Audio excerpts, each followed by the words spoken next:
दंडाई अम्बेडकर चौक की सरकारी जमीन पर अवैध कब्जा, सांसद की अध्यक्षता वाली बैठक में गूंजा मुद्दा। लव चौधरी की रिपोर्ट। गढ़वा। दंडाई प्रखंड मुख्यालय के अम्बेडकर चौक स्थित जल संसाधन विभाग की करीब 1 एकड़ 33 डिसमिल सरकारी जमीन पर अवैध कब्जे का गंभीर मामला सोमवार को आयोजित जिला विकास समन्वय एवं निगरानी समिति की बैठक में गूंजा। बैठक की अध्यक्षता सांसद विष्णु दयाल राम ने की। बैठक के दौरान मेराल प्रमुख दीपमाला ने यह मुद्दा उठाते हुए कहा कि दंडाई अम्बेडकर चौक की जमीन सरकारी है, लेकिन कुछ लोगों ने उस पर दुकानें बनाकर कब्जा कर लिया है। उन्होंने कहा कि यदि समय रहते इस पर कार्रवाई नहीं हुई तो आने वाले दिनों में यह अतिक्रमण और भी बढ़ सकता है।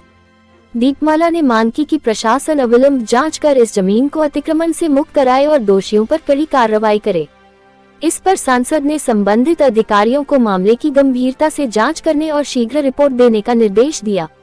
स्थानीय लोगों का भी कहना है कि यह जमीन वर्षों से जल संसाधन विभाग के नाम पर दर्ज है, लेकिन सरकारी उदासीनता और कमजोर निगरानी के कारण उस पर कब्जा हो गया।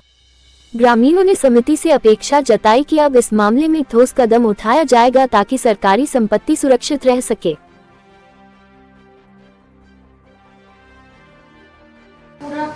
देखिए उसमें कहीं से इसका जिक्र तक नहीं है सर। ये सब देख करके सर अच्छा नहीं लगता है सर, फिर हम लोग आगे बढ़ने पे मजबूर हो जाते हैं। और सर नहर की सफाई नहीं होने के कारण जहाँ तक पक्कीकरण हो गई है नहर का, उसमें बहुत ज़्यादा घास फूस भर गया है और नहर सफाई नहीं होने के कारण जो छोटी छोटी पुलियाँ बनी हुई है पहले से वह ध्वस्त होती जा रही है सर।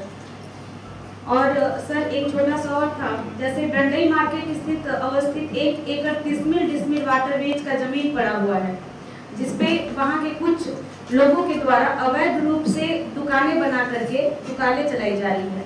सर मैं सदन से ये मांग करती हूँ कि वहाँ पे सर चूँकि ये जमीन हमारा है, वाटरवेज का है, 1 एकड़ 33 डिसमिल जमीन है सर, उस पर अगर उन लोगों को हटा करके उनका अवैध कब्जा हटा करके और विभाग के द्वारा अगर दुकानें बना करके लोगों को आवंटित कर दिया जाता तो सर विभाग को भी राजस्व प्राप्त होती और लोगों को भी फायदा होता।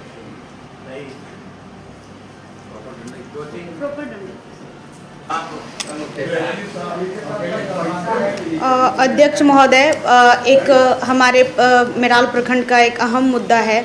आदिम जनजाति के लोग हमेशा जंगली जानवरों से त्राहिमाम हैं, जंगली जानवरों से सर। 1 मिनट सर, 1 मिनट, ये इसी सब्जेक्ट पे ही मैं बात कर रही हूँ। मैं पहले बात तो मेरा सुन लिया जाए अध्यक्ष महोदय। सर वो पानी जंगल में चुआड़ी बना के पी रहे हैं सर, मैं उसी मुद्दे पे बात करने वाली हूँ। आप तो सुनते नहीं हैं अध्यक्ष महोदय, पहले तो बात सुन लिया करें। आप बात तो सुन लीजिए। वैसे ही मेराल प्रखंड के 30 टेटुका गाँव है, प्रखंड पंचायत है, जहाँ पे बहेरवा गांव है। ये आप अभी हमारे एसडीओ सर भी गए हुए थे, मैं भी गई हुई थी और तमाम पत्रकार बंधु भी गए हुए थे। वहाँ पे हाथियों द्वारा ध्वस्त उनके मकान को कर दिया गया है। और हम लोगों के लिए और आज के दौर के लिए जिस झारखंड की हम बात करते हैं अध्यक्ष महोदय, जिन्हें जल जंगल और ज़मीन बचाने वाले लोग जिन्हें हम कहते हैं अध्यक्ष महोदय, आज उनकी स्थिति देख करके लगता है कि आज भी लोग इस ऐसा जीवन जीने पे मजबूर हैं। ये हमारे लिए बहुत ही शर्मनाक बात है, क्योंकि मैं देखी हूँ वहाँ पे जा कर के वो लोग घास फूस का घर बना के रह रहे हैं और बगल में नदी का जो पानी आता है, नाली का जो पानी आता है, रोड के नाली का, उसका गड्ढा बना के बगल में चुआड़ी बना के, एक साथ से हम देहाती वर्ड में बोले तो ये चुआड़ी बना करके और उससे पानी पीते हैं।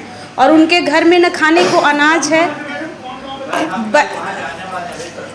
बहेरवा, 30 टेटुका के बहेरवा, वहाँ 4 किलोमीटर आपको पैदल जाना होगा, वो भी पैदल हवाई चप्पल लेके 2-3 चप्पल लेके जाना होगा सर, ताकि एक चप्पल टूट जाए तो दूसरा चप्पल यूज करना हो। जी सर।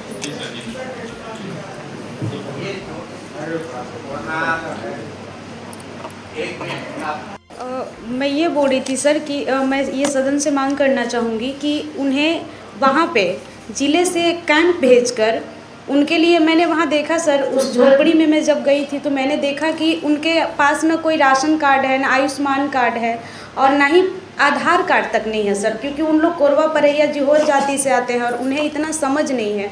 मैंने उनके झोपड़ी में देखा सर कि उनके पास मुश्किलन 1 से 2 केजी चावल था और उनके जो ये थे रहने की जो व्यवस्थाएं थी वो उनके बिछावन वगैरह सब भींगे पड़े थे। वो दिन में सुखाते थे और रात में उसको यूज़ करते थे। बारिश आती थी तो उन लोग रात में बैठ करके सुबह करते थे सर। और उन लोग जहाँ अभी कोलो दोहर में ऑन रोड ही निवास कर रहे हैं, वो ज़मीन फॉरेस्ट डिपार्टमेंट का है सर, गेरुआ सोती के कोलो दोहर में है।